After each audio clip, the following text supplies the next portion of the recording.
Advocate T B Mini, Manoj എബ്രഹാമിനെ പോലും ഈ കേസ് അന്വേഷണത്തിൽ നിന്നൊക്കെ മാറ്റുകയാണ് എന്നുള്ള രൂക്ഷമായിട്ടുള്ള ആരോപണമൊക്കെയാണ് ശ്രീ ബൈജു കൊട്ടാരക്കര പറഞ്ഞത്.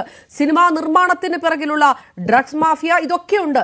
ഇതിൽ പിടിക്കപ്പെടുമ്പോഴും ഇവരുടെ ഈ പിടിക്കപ്പെടുന്ന സിനിമാ പ്രമുഖരുടെ മുഖത്തൊന്നും ഇങ്ങനൊരു വലിയ കേസിന്റെ ടെൻഷനോ ആശങ്കയോ ഒന്നുമില്ല. ഇതൊക്കെ വളരെ സ്വാഭാവികമാണ് എന്ന് അവരുടെ മുഖഭാവത്തിൽ വരുന്നത് ഒരുപക്ഷെ ആ ഇൻഡസ്ട്രി ഇത്രേ അതിന് വില കൊടുക്കുന്നുണ്ടാവുകയുള്ളൂ, അല്ലെങ്കിൽ ഇത്രയ്ക്ക് ഭയന്നാൽ മതി എന്നുള്ളത് കൊണ്ടായിരിക്കും. ഷൈൻ ടോം ചാക്കോ 2015 കൊക്കൈൻ കേസിൽ പുറത്തു വന്നത് NDPS ആക്ടിലെ കുറെ ലൂപ്പ് ഹോൾസ് കാരണമാണ്, ഇൻസഫിഷ്യന്റ് എവിഡൻസ് കൊണ്ട്. ഇപ്പോഴും ഖാലിദ് റഹ്മാനും അഷഫ് ഹംസയും 1.5 ഗ്രാം കഞ്ചാവാണ്. സ്വാഭാവികമായിട്ടും ഇതൊക്കെ വലിയ നടപടിക്രമങ്ങളിലേക്ക് കടക്കുകയില്ല, അത് വലിയ രീതിയിലേക്ക് അന്വേഷണം പോകുകയില്ല. അതുകൊണ്ടായിരിക്കുമോ ഇത് തഴച്ചു വളർന്നത്, അല്ലെങ്കിൽ അത് തന്നെയായിരിക്കുമോ ഇതിന്റെ ലൂപ്പ് ഹോളും?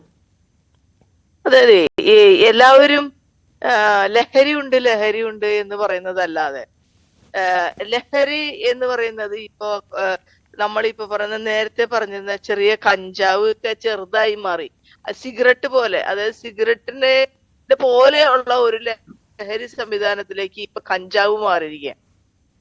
അതേസമയം ഇഷ്ടം പോലെ മറ്റ് ഇപ്പൊ MDMA എന്ന് പറയുന്നതോ അല്ലെങ്കിൽ സ്റ്റാമ്പ് എന്നൊക്കെ പറയുന്ന പല പേരുകളിൽ ഉപയോഗിച്ചുകൊണ്ടിരിക്കുന്ന ലഹരി വ്യാപകമാണ്. സിനിമാ മേഖലയിൽ മാത്രമല്ല, സർക്കാരിന് തന്നെ അറിയാലോ, സ്കൂളുകളില് കോളേജുകളില് സംഘടിതമായിട്ടുള്ള വിദ്യാർത്ഥി പ്രസ്ഥാനങ്ങൾ വഴി യുവജന പ്രസ്ഥാനങ്ങൾ വഴിയും ഒക്കെ ലഹരി കേരളത്തിൽ മുക്കിലും മൂലയിലും വലിയ രീതിയിൽ വിൽപ്പന നടത്തുന്ന സംവിധാനമായി മാറിക്കഴിഞ്ഞിരിക്കുന്നു എന്ന് ഇപ്പൊ റീസെന്റ് ആയിട്ടുള്ള കുറച്ച് സംഭവങ്ങൾ നമുക്കിത് അറിയാം. പക്ഷെ സർക്കാരിന്റെ ഭാഗത്തുനിന്ന് ഇഫക്റ്റീവായിട്ട് ഇതിനെ തടയുന്നതിനുള്ള നടപടികൾ ഇല്ല എന്ന് സത്യസന്ധമായി നമ്മൾ വിലയിരുത്തിയാൽ നമുക്ക് കാണാൻ കഴിയും. ഞാനിത് നേരത്തെ മുതൽ പറയുന്ന ഒരു കാര്യമാണ്. ഇപ്പോൾ ഏതെങ്കിലും ഒരു പർട്ടിക്കുലർ ഒരു സർക്കാരിന് കഴിയില്ല. കാരണം നേരത്തെ അപർണ ചോദിച്ചില്ലേ, ഇതൊക്കെ പടങ്ങൾ നിർമ്മിക്കുന്നതിന് ഈ ഇത്തരത്തിലുള്ള മാഫിയയ്ക്ക് പങ്കുണ്ടോ എന്ന് ചോദിച്ചത് വളരെ ശരിയാണ്. കാരണം ഇന്ന് അബ്കാരികളെക്കാൾ കൂടുതൽ കേരളത്തിൽ കാശുള്ളവരും, അതായത് നമ്മളിപ്പോ ഒരു സംഭവം, ഒരു കർഷകൻ 1200 കോടി രൂപയുടെ കൊക്കൈനോ മയക്കുമരുന്നോ എന്തോ പിടിച്ചു. എന്താണ് അതിന്റെ ബാക്കി പത്രം? എവിടെയാണ് ആ കേസ് എത്തി നിൽക്കുന്നത്? 1200 കോടി രൂപയിൽ 1 കോടി രൂപയും ഉദ്യോഗസ്ഥർക്കും ആളുകൾക്കും കൊടുത്തു കഴിഞ്ഞാൽ അയാളെ സംബന്ധിച്ച് ഒറ്റ പ്രാവശ്യം അയാളെ പിടിച്ചുള്ളൂ. പിന്നീട് അയാൾ അതിന് മുന്നേ ചെയ്തതോ അതിനുശേഷം ചെയ്യണ്ടോ എന്നൊന്നും യാതൊരു തരത്തിലുള്ള പരിശോധനകളുമില്ല. അയാൾ എവിടെയാണ്? അയാൾക്ക് ജാമ്യം കിട്ടിയോ? അയാളെ പോലെ വേറെ ആളുകളുണ്ടോ? അതിനെ കുറിച്ച് എന്തെങ്കിലും തരത്തിലുള്ള അന്വേഷണങ്ങൾ ഉണ്ടായോ? പിന്നെ സർക്കാർ മാത്രമല്ല, പോലീസ് വിഭാഗങ്ങളുമായി ബന്ധപ്പെട്ട് നേരത്തെ ബൈജു പറഞ്ഞ ഒരു കാര്യമുണ്ട്. നമ്മൾ കൂടുതൽ പിടിക്കുന്നു, പക്ഷെ കുറഞ്ഞ അളവിലുള്ളതിന് ഞാൻ കോടതിയിൽ കാണുന്ന ഏറ്റവും പ്രധാനപ്പെട്ട ഒരു കാര്യം എന്ന് പറഞ്ഞാൽ, ഈ ഫ്രീക്കന്മാരായിട്ടുള്ള പിള്ളേരൊക്കെ വന്ന് ഈ തെറ്റ്, അതായത് കുറ്റം സമ്മതിച്ചു പോവാണ്. കാരണം 10,000 രൂപ അടയ്ക്കണോ? അവർക്കൊരു ബുദ്ധിമുട്ടില്ല. അവര് അടയ്ക്കണത് അവരല്ല, അവര് കയറി വരുന്നു, കേസ് വിളിക്കുന്നു, കുറ്റം സമ്മതിക്കുന്നു, അവര് ഇറങ്ങിപ്പോകുന്നു.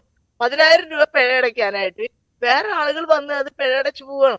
അപ്പൊ എത്ര രൂപയാണെങ്കിലും ഇത്തരത്തിൽ പിഴയടയ്ക്കാൻ അവർ തയ്യാറാണ്.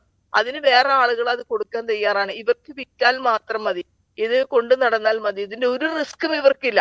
അതിശക്തമായി ഇവിടെ മാത്രമുള്ളതല്ലല്ലോ അപർണ, ഇതിപ്പോ ഇന്റർനാഷണൽ ആയിട്ട് ഇപ്പൊ നമ്മൾ ഈ പോർട്ടുകളൊക്കെ സ്വകാര്യവൽക്കരിക്കുമ്പോൾ നമ്മൾ അതിൽ വളരെ പ്രധാനമായി കാണുന്ന ഒരു പ്രധാന കാര്യം, ഇന്ന് ഇന്റർനാഷണൽ ലെവലില് ഈ ഇത്തരത്തിലുള്ള മയക്കുമരുന്ന് വ്യാപാരം വലിയ രീതിയിൽ വർദ്ധിച്ചിരിക്കുകയും അതിനെ ലീഗലൈസ് ചെയ്ത് പല രാജ്യങ്ങളും ചെയ്യുന്ന ഒരു സാഹചര്യത്തിൽ ഇന്ത്യയുടെ കൺട്രോളിൽ പോലും അല്ലാത്ത പോർട്ടുകൾ വഴി എന്തുമാത്രം ഇത്തരം ചരക്കുകൾ നമ്മുടെ ഓരോ സംസ്ഥാനത്തും, ഇന്ത്യ അടക്കമുള്ള രാജ്യങ്ങളുടെ സംസ്ഥാനങ്ങളിൽ കടൽ വഴിയും മറ്റും വരുന്നുണ്ടാവും.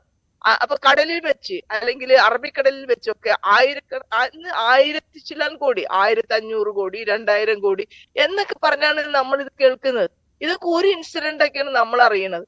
അപ്പൊ ഈ സത്യം പറഞ്ഞാൽ ഈ മയക്കുമരുന്ന് വിൽക്കുന്ന ആളുകൾ നമ്മുടെ സംസ്ഥാനത്തിൻ്റെതടക്കമുള്ള സാമ്പത്തിക മേഖലയിൽ പരിപൂർണമായി പിടിമുറുക്കിയിരിക്കുന്നു എന്ന് നമുക്ക് കാണാൻ കഴിയും. ഇതിപ്പോ ഒരു മന്ത്രി പറഞ്ഞാലൊന്നും ഇത് പരിഹരിക്കില്ല, ചെണ്ട കൊട്ടിയാലോ പാത്രം കൊട്ടിയാലോ പരിഹരിക്കുന്ന ഒരു വിഷയവുമല്ല.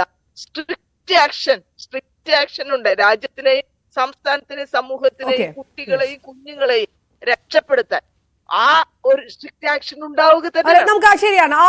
അത് ഏത് തരത്തിലാണെന്നുള്ള ഞാൻ വരാം. ശ്രീമതി ടി ബി മിനി, എനിക്ക് തോന്നുന്നു യാത്ര ചെയ്യുന്നത് കൊണ്ട് കൂടി ചെറിയൊരു സാങ്കേതിക വിഷയങ്ങൾ കൂടി വളരെ പെട്ടെന്ന് അത്